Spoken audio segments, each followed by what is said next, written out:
chilly, and he was walking with his young wife, who at that time they were somewhat newlyweds, and Rabbi Yankiv wanted to get out of the rain because it's not safe to be in the pouring rain. Even if you have an umbrella, it's cold, it's very humid. And he saw a house with a mezuzah. Baruch Hashem, let me approach the house, knock on the door, and ask them if they mind if I stay a little bit till the rain slows down or stops. And he knocked on the door, looked like a fancy house, must be a wealthy person lives here. I'm sure he won't mind if I just spend a few minutes in the kitchen or on the couch or just hanging around till the weather gets better. And he knocks on the door, and the man answers with a Shalom Aleichem, and he says, hi Rabbi Yid, is it possible we could stay in the house a bit because it's pouring rain? And the man said, no.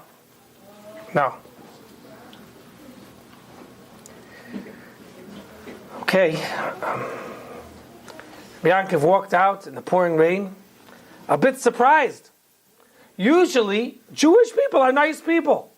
Jewish people have three main ingredients. Rachmanim, Baishanim, Goim Lechasadim. That means they have mercy, Rachmanim. Baishanim, they're shy. They don't do things that are chutzpahdik. And Gemilas Chasadim, they're kind. So Rabbi Yaakov couldn't believe, why would this guy say no? So obviously it has to be done l'kaz chus, but it wasn't easy. That Shabbos, he's in shul, and people are curious who gets an aliyah. Who gets the third aliyah? That's usually the most chashiv. The sixth aliyah is a very chashiv aliyah. And he's looking, and he sees the Gabbai call up that man from the house, the fancy house, and calls him up for a chashiv aliyah. So Rabbi Yankiv turned to someone very innocently and said, "Oh, who's this mensch that got the aliyah?" He was curious that they're honoring a person who doesn't even know how to give tzedakah.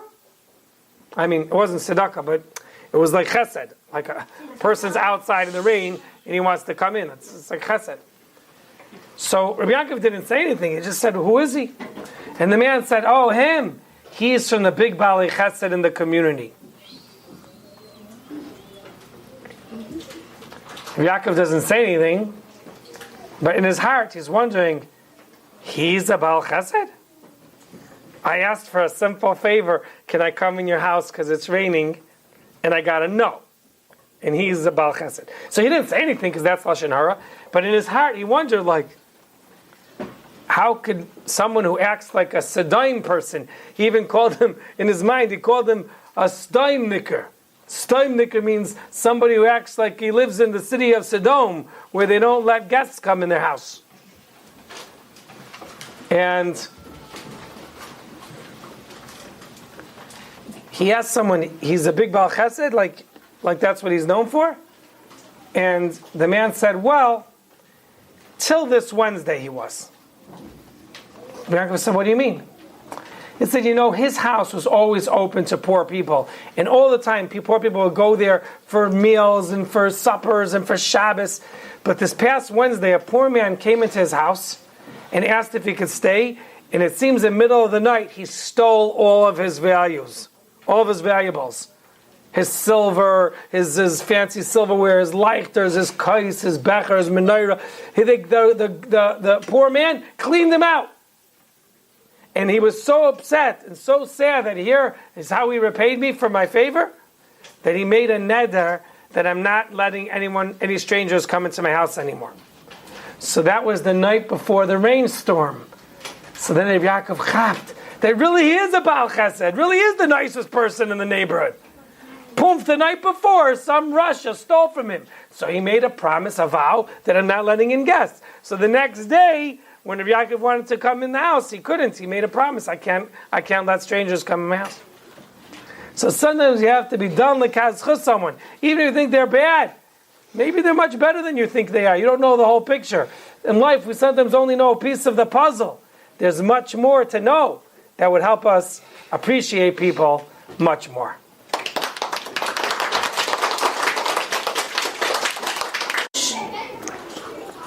Many years ago, I made a series of tapes called Kol HaNeshama, which really means the voice, the sound that comes from my soul. And in it I tried to share my favorite Divrei Torah. Today, I'd like to share with you a story that means a real lot to me.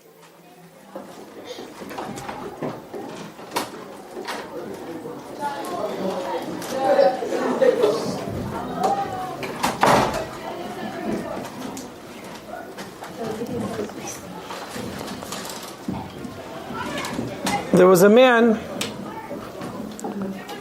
who was an expert in Masechta Derech Eretz. He was a man that really worried about other people. If he had money, he found a poor person to share it with. And he would travel around the world trying to bring simcha to people. He had a tremendous koyach as a singer and as a storyteller, and sometimes he would even sing his songs, and he would sing his stories, and he would sing it so much that people in the audience were moved to tears. Many of them became better people.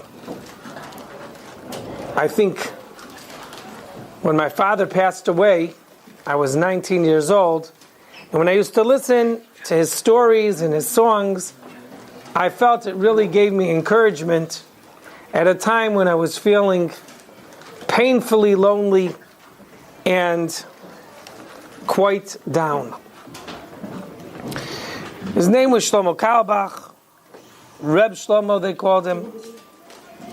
And one Hanukkah, he decided to go to the prison. He wanted to visit Jewish people who unfortunately are behind bars. And he brought his guitar with him, and he got permission from the chaplain to make some type of celebration in honor of the holiday. I don't think the prison warden would let them stop and have a concert out of the blue. After all, they're in jail for a reason, and they're being punished, and they have to be corrected from bad behavior, so they don't get a treat of having a professional singer come by. But here was the holiday of Chanukah, so they let him come. And before you knew it, he was singing and he was storytelling.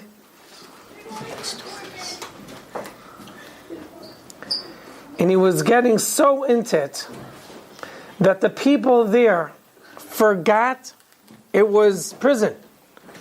They were literally transformed to a place of peace, of tranquility, of joy, of serenity, far different than the pain of having to be in prison, where it's lonely and depressing. And he sang one song and told one story and another song and another story, and before you knew it, they were all singing together. Some of them were more religious, some of them were less religious, but it was definitely a Chanukah they wouldn't forget. On the way out, Rav Shlomo took his guitar and he wished everyone well. And the famous wish that we give to every Jew when we depart is L'shana haba b'Yerushalayim habenuya. Halavai, we should go to Yerushalayim together next year. And as he was leaving the prison, one man hollered, "Stop, stop!" And he almost started chasing him, and the police had to stop him. "Where do you think you're going?" And he said, "I want to speak to the rabbi." And he went.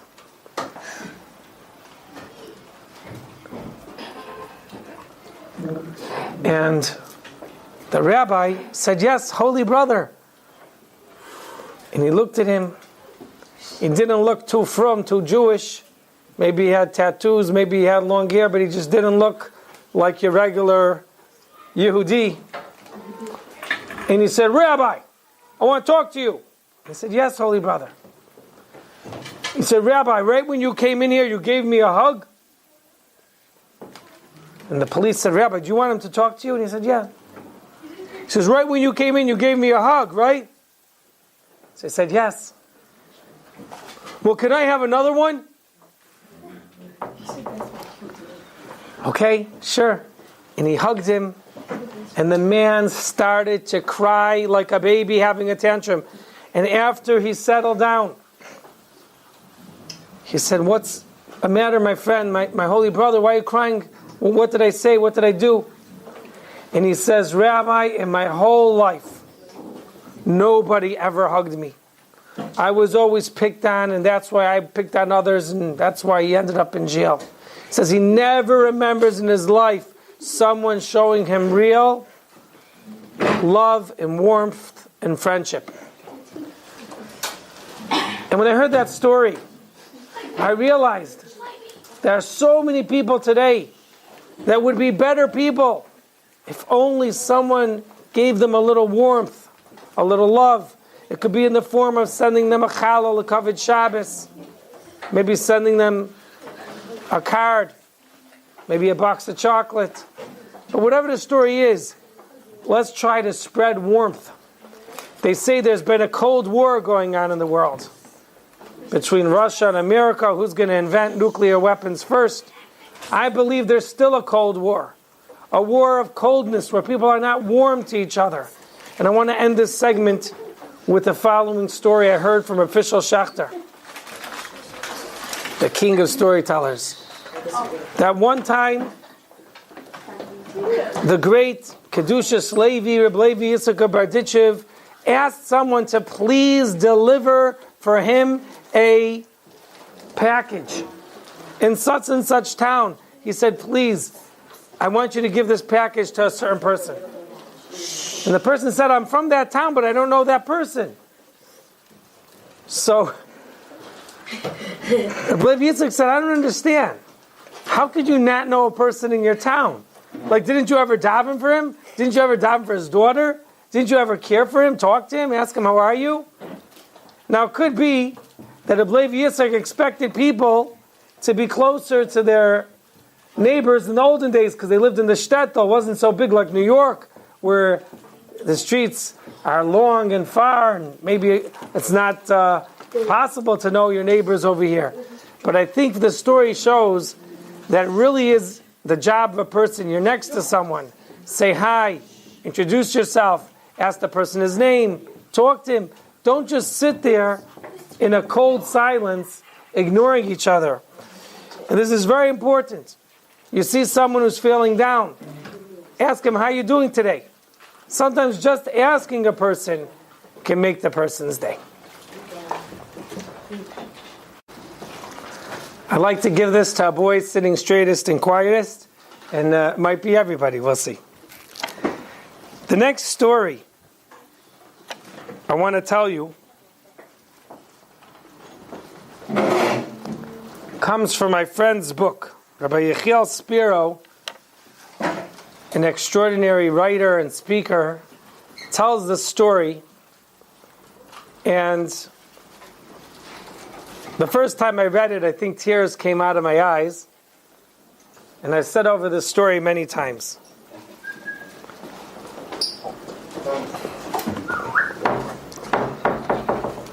There was once a Kollel fellow living in Lakewood. Lakewood, I think, is the capital of Kailalim.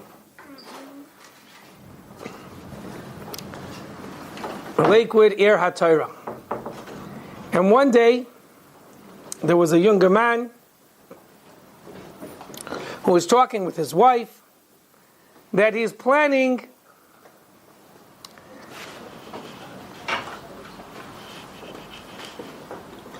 Please have your seat. It's distracting me. Thank you. He's planning on leaving the kollel to get a job. Because a kollel can only pay you a little of your expenses. Life costs a lot of money. Not everyone's able to be in kollel. Some people are able to be in kollel because someone helps them.